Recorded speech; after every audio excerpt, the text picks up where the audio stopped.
बच्चों, आज के इस वीडियो में आपका बहुत बहुत स्वागत है। मैं पुनरावृत्ति करा रही हूँ बाल महाभारत की और 12वां दिन यानी पाठ 32 12वें दिन की कथा की पुनरावृत्ति मुझे करानी है। इसके पहले की कहानी को मैं आपको थोड़ा सा स्मरण करा दूं कि 10 दिनों तक लगातार भीष्म कौरवों की ओर से युद्ध करते हुए पांडवों को विभिन्न प्रकार से परेशानी देते हुए अंततः 10वें दिन अर्जुन के बाणों से बिंधकर शरशैया पर आ गए। शरशैया कहने का मतलब होता है कि बाणों का बिस्तर, और वे उसी शरशैया से आगे के बचे हुए 8 दिन के युद्ध को उन्होंने देखा और उन्होंने कहा कि इस युद्ध के परिणाम के बाद जो लोग शेष बचे रहें वो मुझसे आकर मिलें। अब जब कर्ण ने भीष्म के शरशैया पर जाने की बात सुनी तो वो भीष्म के चरण छूने जाता है और उसने अपनी गलतियों की क्षमा मांगते हुए अपने अपराध को स्वीकार किया कि जाने अनजाने में उनसे कोई अपराध हो गया हो तो वो क्षमा चाहते हैं। जबकि भीष्म अच्छी तरह इस बात को जानते थे कि कर्ण कुंती पुत्र हैं, तो उन्होंने एक बार फिर कर्ण को समझाने की कोशिश की कि तुम राधा के पुत्र नहीं हो, तुम कुंती पुत्र हो। तो कर्ण ने इस बात को स्वीकार किया कि उसे इस बात का पता है, और तभी कर्ण ने कुंती को ये वचन दिया कि आप 5 पुत्रों की माता अवश्य रहेंगी, क्योंकि उन्होंने कहा कि यदि मैं अर्जुन के अलावा किसी से युद्ध नहीं करूंगा और अगर मेरा और अर्जुन का युद्ध हुआ तो या तो अर्जुन शेष बचेगा या तो मैं, और ऐसी स्थिति में आप 5 पुत्रों की मां सदैव बनी रहेंगी। इस बात को वे समझाना चाह रहे थे। तो भीष्म ने आशीर्वाद दिया अंततः, और फिर 12वें दिन के युद्ध की कथा पर हम आ जाते हैं, क्योंकि 12वें दिन के युद्ध का प्रारंभ हो गया था। द्रोणाचार्य ने युधिष्ठिर को जीवित पकड़ने का प्रयास किया और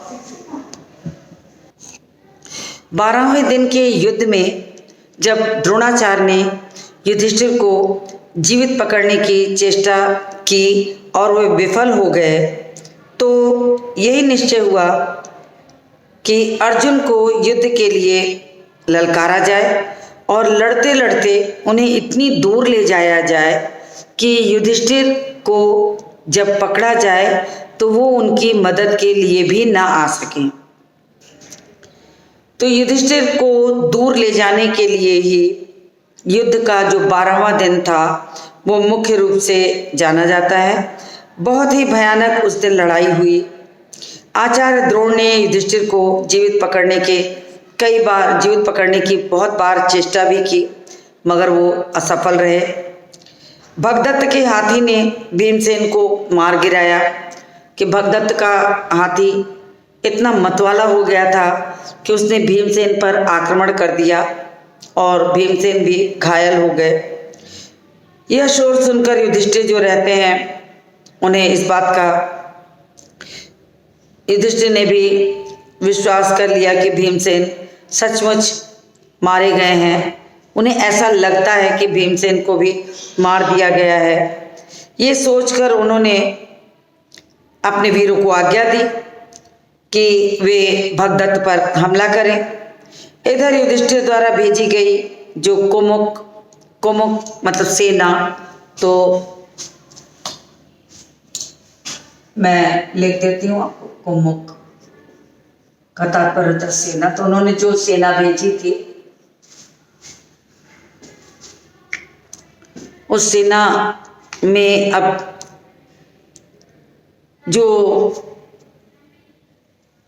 जब शोर सुना युधिष्ठिर को ये सुनाई पड़ा कि भीमसेन सचमुच मारा गया है।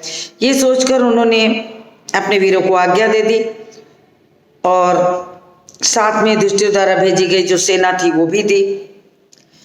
अब भगदत्त को चारों तरफ से पांडव वीरों ने घेर लिया और घेरने के साथ साथ उधर अर्जुन जो रहते हैं संसप्तकों के साथ बहुत दूर चले जाते हैं और वहीं उनकी लड़ाई सप्तकों के साथ होती है। अर्जुन के पहुंचते ही पांडवों की सेना में नया उत्साह आ गया और अचानक लोगों को लगा कि संभवतः अर्जुन लौट नहीं पाएंगे और वो घबरा जाते हैं कि यदि अर्जुन के साथ कुछ हुआ तो आगे का युद्ध कैसे लड़ा जाएगा। हाथी पर सवार भगदत्त ने अर्जुन और श्री कृष्ण दोनों पर ही बाण बरसाने शुरू कर दिए। भगदत्त ने एक तोमर, एक तरह का अस्त्र होता है चंद्रमा के आकार का बना हुआ, तो अर्जुन पर चलाया और अर्जुन के मुकुट पर जाकर जब तोमर लगा तो अर्जुन को बड़ा क्रोध आया। उन्होंने अपना मुकुट संभाल कर रख लिया और भगदत्त से कहा कि भगदत्त, अब इस संसार को अंतिम बार अच्छी तरह देख लो, अब तुम्हारा अंतिम समय आ गया है। और ये कहते कहते अर्जुन ने अपना गांडीव, जो अर्जुन का विशेष धनुष था गांडीव, वो उसे उठाए और तान लिए। अब भगदत्त का बाणों की वर्षा ऐसी हुई कि भगदत्त का धनुष टूट गया, तरकश भी बिखर गया। अर्जुन ने भगदत्त को चुन चुन कर उनके मर्म स्थलों पर, उनके नाजुक स्थानों पर बाण मारना शुरू कर दिया और अर्जुन के बाण से भगदत्त की आंख की जो ऊपर की परत थी वो फट गई। कहने का मतलब है कि उतना विशालकाय शरीर में जो आंख की पलक थी वो नीचे की ओर लटक रही थी और उसी पर उन्होंने बाण मारा तो भगदत्त की जो आंख थी उस लटकती हुई चमड़ी से ढक गई, बंद हो गई। उसे कुछ सूझना बंद हो गया, दिखाई देना बंद हो गया। वह अंधेरे में मानो विलीन सा हो गया। उसे लगने लगा कि अब आगे का कैसे होगा, क्योंकि आंख की चमड़ी उसके पूरी पलक को ढक लेती है और वो कुछ भी देख नहीं पाता। तो ये मौका देखते ही थोड़ी देर में अर्जुन ने एक और पैना बाण चलाया, तेज बाण चलाया और भगदत्त को ऐसा मारा कि भगदत्त को गिरते हुए देखकर कौरव की सेना में हाहाकार मच जाता है कि एक के बाद एक वीर महारथी मरते जा रहे थे और लोगों को ये समझ में नहीं आ रहा था कि ये युद्ध वास्तव में कैसे अंतिम सिरे की ओर पहुंचेगा, कब निर्णायक होगा। तो कौरव सेना घबरा जाती है और दोनों वीरों ने अर्जुन पर आगे पीछे से बाण की वर्षा करना शुरू कर दिया। अर्जुन ने थोड़ी देर बाद उन दोनों के रथों को तहस नहस कर दिया। तो अचक और वृषक, शकुनी के दो भाई थे, अचक और वृषक। अंडरलाइन कर लीजिए आप बुक में, अपने बुक में अंडरलाइन करिए, क्योंकि ऐसे प्रश्नों को आपसे पूछा जाता है। शकुनी के दो भाई, कौन कौन से, इनका नाम नोट कर लीजिए अपने पास या बुक में अंडरलाइन कर लीजिए, अचक और वृषक। तो ये दोनों भाई थे, काफी वीर थे और इनको जब भगदत्त की मृत्यु होती है तो इन्हीं को उतरना पड़ा युद्ध के लिए। और थोड़ी देर बाद फिर अर्जुन को आगे पीछे से बाणों की वर्षा कर इन्होंने घेर लिया। सिंह शिशुओं के समान दोनों भाई अर्जुन के बाण से अंततः घायल हो जाते हैं, जमीन पर गिर जाते हैं और मृत्यु को प्राप्त कर लेते हैं। अपने इस अनुपम और वीर भाइयों के जब मरने की खबर शकुनी को मिलती है तो क्रोध और शोभ, क्रोध शोभ मतलब दुख, दुख से जो रहता है वो बिल्कुल पागल हो जाता है, घबरा उठता है और उसे लगा कि उसके समान तो युद्ध करने वाला कोई और बचा नहीं है, जिनमें उसे ऐसे वीरों को जिनमें तमाम तरह की वाण विद्या की कुशलता थी, अर्जुन ने उनको देखते ही उसके एक एक अस्त्र को अपने जवाबी अस्त्रों से काट दिया था। अतः अर्जुन के बाणों की से शकुनी भी आहत हो जाता है। अंततः भाई अचक और वृषक तो मारे ही जाते हैं, लेकिन अर्जुन फिर भी अपने बाणों की वर्षा करना बंद नहीं करते और अंततः शकुनी भी आहत हो जाता है और युद्ध क्षेत्र से भागने के अलावा शकुनी को अब और कोई चारा नहीं था। इसके बाद तो फिर पांडवों की जो सेना थी वो द्रोणाचार्य की सेना पर टूट पड़ी। अब तो द्रोणाचार्य सामने थे, तो द्रोणाचार्य को ही अब मारने का उद्देश्य लेकर पांडवों की सेना उन पर टूट पड़ी। असंख्य वीर जो थे युद्ध भूमि में जमीन पर सो गए, चारों ओर खून की नदियां बहने लगी और थोड़ी ही देर में सूर्यास्त होने वाला था। तो लोग प्रतीक्षारत हो गए कि ये सूर्य कब डूबेगा और कब ये युद्ध जो है वो बंद हो जाएगा। अपनी सेना का यह हाल देखकर द्रोणाचार्य ने लड़ाई बंद कर दी और युद्ध का जो नियम था वो नियम ये था कि सूर्य के उदित होते ही युद्ध प्रारंभ होता था और सूर्य अस्त होने की जब पहली किरण, आखिरी किरण सूर्य अस्त होता था, ठीक उसी के साथ युद्ध बंद हो जाता था किसी भी स्थिति में होने पर। तो चारों ओर खून की नदियां बह रही थी और थोड़ी ही देर के बाद सूर्यास्त हो गया। अपनी सेना का यह हाल देखकर द्रोणाचार्य ने भी लड़ाई बंद करना ही उचित समझा। फिर दोनों पक्षों की जो सेनाएं थी वे अपने अपने शिविर में लौट गईं। अपने अपने शिविर में जाकर उन्होंने अगले दिन की युद्ध नीति के लिए एक विचार विमर्श किया कि अगले दिन उन्हें किस तरह से युद्ध करना है, उसकी योजना वो शिविरों में बैठने के बाद, युद्ध खत्म होने के बाद करते थे। तो अब चूंकि युद्ध बहुत भयानक हो चुका था और कोई और रास्ता शेष नहीं बचा था, अर्जुन को भी हटाने की स्थिति हो गई थी कि अर्जुन को यदि हटा लिया गया तो युधिष्ठिर को कैद किया जा सकता है और इस युद्ध को निर्णायक मोड़ पर पहुंचाया जा सकता है। तो ये बात आई। तो इसके 12वें दिन के युद्ध के बाद युद्ध क्षेत्र में अभिमन्यु का आगमन होता है। तो अभिमन्यु के आगमन की स्थिति आती है। तो 12वें दिन के साथ साथ अब मैं 33वां पाठ इसमें जोड़ देती हूँ, पाठ 33 भी, क्योंकि 12वें दिन का जो ये पाठ है वो अभिमन्यु और अभिमन्यु, क्योंकि मैं दोनों इसलिए पढ़ा कि बहुत छोटा है वो पाठ, इसलिए मैंने दोनों को समेट के एक साथ पढ़ाया। अब अभिमन्यु जो है वो अर्जुन का बेटा है, कम उम्र का है और ऐसा उसमें कहा गया है कि अर्जुन जब उत्तरा के गर्भ में थे, क्षमा चाहेंगे, अभिमन्यु जब उत्तरा के गर्भ में थे तो अर्जुन ने अपनी व्यूह रचना की कहानी उन्हें सुनाई थी। ऐसी मान्यता है कि गर्भ का शिशु यदि माँ की बातों को पूरी तरीके से सुनता है और उस पर प्रभाव पड़ता है, तो ऐसा माना गया कि व्यूह तोड़ने की जो कहानी है वो अभिमन्यु को पता है। इसलिए जब आगे की कहानी में द्रोणाचार्य ने व्यूह रचना की तो युधिष्ठिर और अर्जुन नहीं थे, तो ऐसा लगा कि अर्जुन के न होने की कमी को अभिमन्यु पूरा कर सकता है। तो उन्होंने क्या किया कि अभिमन्यु को युद्ध क्षेत्र में उतारा।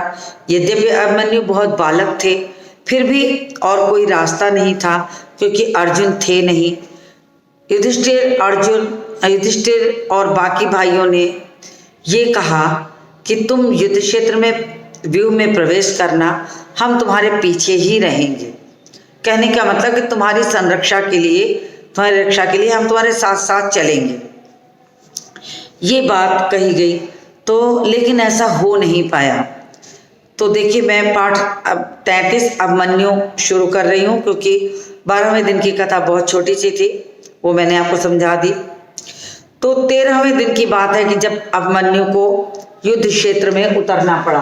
तो आप इसको भी नोट कर लीजिए कि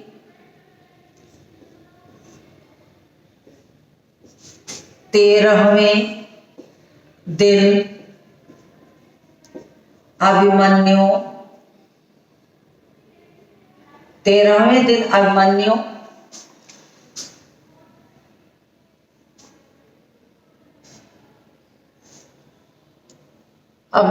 को भी युद्ध क्षेत्र में उतरना पड़ा। कहने का मतलब कि संतप्तकों और अर्जुन के बीच युद्ध छिड़ा था और लोगों की योजनाबद्ध तरीके से उन्होंने ये ठाना था कि किसी तरह से युद्ध भूमि से अर्जुन को दूर ले जाएंगे, तब हम उस व्यूह रचना के कार्य को पूर्ण रूप से भूमिका दे सकते हैं, उसको बना सकते हैं। तो उन्होंने ये बात कही। 13वें दिन भी संसप्तकों त्रिगर्तों ने अर्जुन को युद्ध के लिए ललकारा। अर्जुन भी चुनौती स्वीकार करके उनके साथ लड़ता हुआ दक्षिण दिशा की ओर चला गया। कहने का मतलब कि 13वें दिन जब संसप्तकों से युद्ध हुआ तो अर्जुन उनसे युद्ध करते हुए दक्षिण दिशा की ओर चले गए और नियत स्थान पर पहुंचते ही अर्जुन और संसप्तकों के बीच घोर संग्राम छिड़ गया। निश्चित स्थान पर पहुंचने पर दोनों के बीच बहुत कठोर युद्ध हुआ। अर्जुन के दक्षिण की ओर चले जाने के बाद द्रोणाचार्य ने चक्रव्यूह की रचना की और युधिष्ठिर पर धावा बोल दिया। जैसे ही द्रोणाचार्य को इस बात का पता चलता है कि अर्जुन त्रिगर्त देश की ओर संसप्तकों से लड़ाई करते हुए चले गए हैं और अब उन्हें लौटने में बहुत समय लगेगा, तो द्रोणाचार्य ने उस समय का फायदा उठाते हुए ये ठाना कि वो इसी समय व्यूह की रचना करेंगे और युधिष्ठिर को घेरने की कोशिश करेंगे। तो युधिष्ठिर पर धावा बोल दिया। युधिष्ठिर की ओर से भीम, सात्यकी, चेकितान, धृष्टद्युम्न, कुंतीभोज, उत्तमौजा, विराटराज, वीर कैकेयी और कितने ही सुविख्यात महारथी ने द्रोणाचार्य के आक्रमण की बाढ़ को रोकने के लिए जी तोड़ कोशिश की, परंतु वो रोक नहीं पाए। कहने का तात्पर्य यह है कि द्रोणाचार्य के लिए उनको रोक पाना बहुत कठिन था और ऐसी स्थिति में जब अर्जुन चले गए थे, अर्जुन के अलावा द्रोणाचार्य को रोक पाना किसी के लिए भी संभव नहीं था। और जब अर्जुन चले गए थे तब मौके का फायदा उठा के द्रोण ने ये कोशिश की कि इसी समय पांडवों को अपने वश में कर लेना चाहिए और चाहे धृष्टद्युम्न हो, कुंतीभोज, उत्तमौजा हो, विराट राज हो, कैकेयी हो, सबने द्रोण से युद्ध करने का प्रयास किया मगर कोई फायदा नहीं हुआ। और उसके साथ ही साथ स्थिति ये हुई कि अंततः युधिष्ठिर को ये निर्णय लेना ही पड़ा कि इस चक्रव्यूह की रचना को तोड़ने के लिए उन्हें किसी महारथी को भेजना पड़ेगा।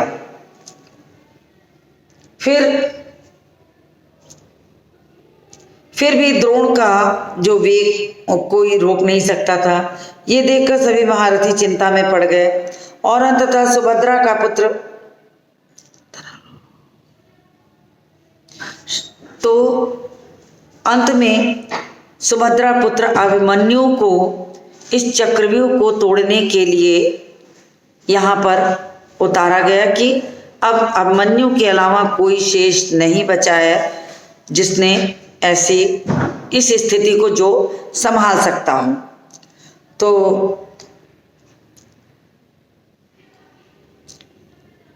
सुभद्रा पुत्र अभिमन्यु भी अभी बालक था, लेकिन युधिष्ठिर के आगे अब और कोई चारा था नहीं, वो रोक सकते नहीं थे स्वयं को। तो उन्होंने अपनी मजबूरी में अभिमन्यु को समझाया, यद्यपि वो बालक थे अभी, फिर भी और कोई रास्ता न होने पे उन्हें ही युद्ध क्षेत्र में उतारने की कोशिश की गई।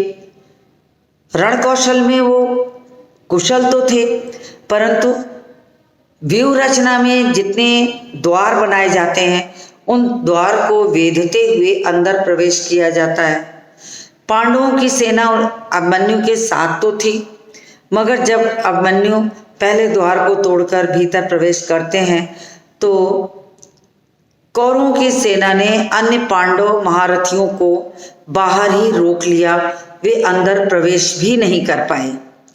इस स्थिति में सुभद्रा पुत्र अभिमन्यु बिल्कुल अकेले हो गए, और यही कारण है कि जब वो अपनी माँ के गर्भ में थे तो उन्होंने अंतिम द्वार सुनने की जो कहानी थी, जो अर्जुन सुभद्रा को सुना रहे थे, वो नहीं सुन पाए थे। लेकिन उन्हें ये लग रहा था कि यदि वो सारे द्वार तोड़ते हुए वहाँ तक पहुँच जाएंगे अपनी सेना के साथ, तो वो उसे भी तोड़ लेंगे। और युधिष्ठिर के पास अर्जुन के न रहने पर कोई और विकल्प नहीं था, तो अंततः ये निर्णय ही उचित लगा। फिर भी अपनी रणकुशलता और शूरता के लिए वह इतना अधिक प्रसिद्ध हो चुका था कि लोग कृष्ण और अर्जुन की बराबरी में अभिमन्यु को देखने लगे थे कि जो उनके अलावा कोई और कुशल योद्धा नहीं है। अब युधिष्ठिर ने इस बालक को, अभिमन्यु को अपने पास बुलाया, समझाया और बताया कि बेटा, द्रोण के रचे चक्रव्यूह को तोड़ना हम में से किसी के वश की बात नहीं है, जिसके लिए द्रोण ने सोच समझकर योजना बनाई है कि अर्जुन इस समय नहीं है और इस चक्रव्यूह को अर्जुन के अलावा कोई नहीं तोड़ सकता, तो ऐसी स्थिति में हम सब मारे जाएंगे। इस बात को समझाते हुए युधिष्ठिर ने अभिमन्यु को बताया कि तुम्हारे अलावा अब कोई और ऐसा नहीं है जो इस व्यूह को तोड़ सके। ये सुनकर अर्जुन भी बहुत सोच में पड़ जाते हैं। तो अर्जुन बोले, महाराज, इस चक्रव्यूह में प्रवेश करना तो मुझे आता है, परंतु प्रवेश करने के बाद कहीं कोई संकट आ गया तो व्यूह के बाहर निकलना मुझे नहीं आता। तो मैंने अभी आपको जो कहानी बताई कि सुभद्रा के गर्भ में रहने के पर अर्जुन के ने जब सुभद्रा को कहानी सुनाई थी, तो माँ के गर्भ में ही उन्होंने ये सारी कहानी सुनकर चक्रव्यूह तोड़ने के तरीके को सीखा था।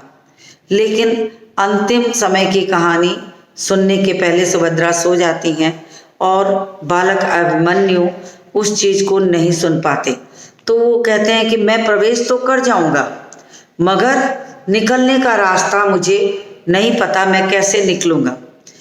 युधिष्ठिर को लगा कि यदि अभिमन्यु इतने द्वार को तोड़ते हुए प्रवेश कर जाएगा तो पीछे जो सेना है वो आगे के मार्ग को प्रशस्त कर देगी और इस व्यूह को हम मिलकर तोड़ लेंगे।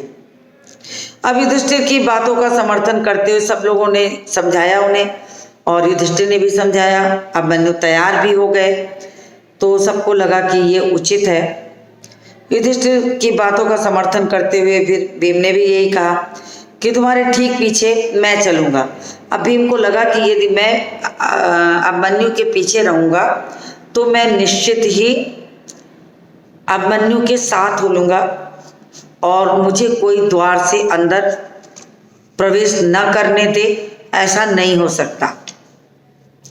पूरे विश्वास के साथ भीम ने अभिमन्यु को बताया कि तुम आगे रहना, मैं ठीक तुम्हारे पीछे रहूँगा और किसी भी रूप में मैं वहाँ तक पहुँच जाऊँगा, तुम इसकी चिंता बिल्कुल मत करना।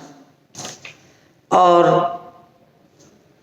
एक बार जब तुमने व्यूह को तोड़ दिया तो ये निश्चित समझ लेना कि हम सब तुम्हारे पीछे होंगे और तुम्हें बचा लेंगे, निकलने का रास्ता भी प्रशस्त हो जाएगा, देख लेंगे। तो यह सुनकर बालक अभिमन्यु को अपने मामा श्री कृष्ण और अर्जुन की वीरता का स्मरण हो आया। अब उसे लगा कि पिता अर्जुन और मामा श्री कृष्ण की वीरता की बराबरी अभिमन्यु से की जा रही है, तो उसे भी थोड़ी हिम्मत रखनी चाहिए। ये सोचकर उसने हिम्मत कर ली और तैयार हो गया और बोला कि मैं अपनी वीरता और पराक्रम से मामा श्री कृष्ण और पिताजी को अवश्य प्रसन्न करूंगा। तो अभिमन्यु ने ये निश्चय रूप से युधिष्ठिर को समझा दिया कि ठीक है, यदि पिता यहाँ नहीं है तो ये मेरा कर्तव्य है कि मैं व्यूह की जो रचना की गई है द्रोण द्वारा, मैं उसको वेद करके पांडव सेना को सुरक्षित करूं। तो वो तैयार हो जाते हैं और सुमित्र यह वह देखो, द्रोणाचार्य के रथ की ध्वजा, उसी ओर रथ चलाओ, जल्दी करो। अपने सारथी को उत्साहित करते हुए अभिमन्यु ने कहा और सारथी ने भी उसी ओर रथ चलाया। कहने का तात्पर्य यह है कि अभिमन्यु का एक लक्ष्य द्रोणाचार्य थे और द्रोणाचार्य के ध्वज को देख करके, उनके रथ की पताका को देख करके अर्जुन को अभिमन्यु को ये लगा कि ठीक उसके पीछे यदि भागा जाए तो संभवतः द्रोण को अपने कब्जे में लिया जा सकता है। तो उन्होंने रथ की पताका देखते ही उसी ओर रथ चलाने की आज्ञा दे दी कि उसी ओर ले चलो। और द्रोणाचार्य के देखते देखते उनका बनाया हुआ जो व्यूह था वो टूट गया। अभिमन्यु व्यूह के अंदर दाखिल हो गए। कौरव वीर एक एक करके अभिमन्यु का सामना करने आते और अभिमन्यु के हाथों से मारे जाते। अभिमन्यु इस तरह से कूच करते गए जैसे आग में पड़कर पतंगे भस्म हो जाते हैं, ठीक वैसे ही कौरव सेना जो थी, अभिमन्यु की युद्ध कला की जो आग थी उसमें पतंगों की तरह प्राणों को देते जा रहे थे। और सामना करते करते, अभिमन्यु का सामना करते हुए वे आगे आ ही रहे थे, लेकिन जैसे ही कोई सैनिक अभिमन्यु के सामने पड़ता वो पल भर में साफ कर दिया जाता। जो भी सामने आता, बालवीर यानी अभिमन्यु, बालवीर यानी अभिमन्यु अपने बाणों से उसे जमीन पर गिरा देते। जैसा कि पहले ही तय हो गया था कि अभिमन्यु जब चक्रव्यूह में प्रवेश करेंगे तो उनके पीछे सारी सेना होगी और भीम ने कहा था कि मैं तो बिल्कुल ठीक तुम्हारे पीछे रहूंगा। व्यूह तोड़कर अभिमन्यु अंदर चला गया और वहीं से व्यूह के अंदर प्रवेश करने के लिए, लेकिन व्यूह में प्रवेश करते देखकर सिंधु देश का पराक्रमी राजा जयद्रथ जो था, जो धृतराष्ट्र का दामाद था, अपनी सेना लेकर पांडवों को वहीं पर रोक लेता है, आगे बढ़ने नहीं देता। और फिर भी अभिमन्यु घबराते नहीं हैं। जयद्रथ ने बड़ी कुशलता से सबको उधर ही रोक लिया और ऐसी किलेबंदी की, मजबूत किलेबंदी कि पांडव अंदर प्रवेश ही नहीं कर पाए। और अंततः दुर्योधन का पुत्र लक्ष्मण भी बालक था और उसके अंदर भी वीरता कूट कूट के भरी थी, उसको भय तक नहीं लग रहा था। अभिमन्यु की बाण वर्षा से व्याकुल होकर सारे योद्धा पीछे हटने लगे, इधर उधर भागने लगे और अकेला अभिमन्यु उस भीड़ में पूरी तरीके से अकेले घिर गया फिर भी वो हिम्मत नहीं आ रहा और दुर्योधन के पुत्र लक्ष्मण को उसने भाले से मारकर उसे मृत घोषित कर दिया। अभिमन्यु का इसी क्षण वध करो। दुर्योधन ने चिल्लाकर तब कहा। जब लक्ष्मण की मृत्यु का समाचार उन्हें मिला तो वो अपने तरीके से अंत में चाहे कि अब मैं किसी भी रूप में उसे मार गिराऊंगा, और अंत में अभिमन्यु को मारने की योजना बनने लगी। और अभी अर्जुन के आने की कोई सूचना नहीं मिली थी, तो इस कहानी को मैं पूरा नहीं कर पाई हूँ अभी, और इसकी कहानी का कुछ शेष भाग मैं अगली वाली कहानी के साथ जोड़ के आपको बताऊंगी। तो आज के इस वीडियो को यहीं समाप्त करती हूँ और मिलती हूँ आपसे अगले वीडियो में।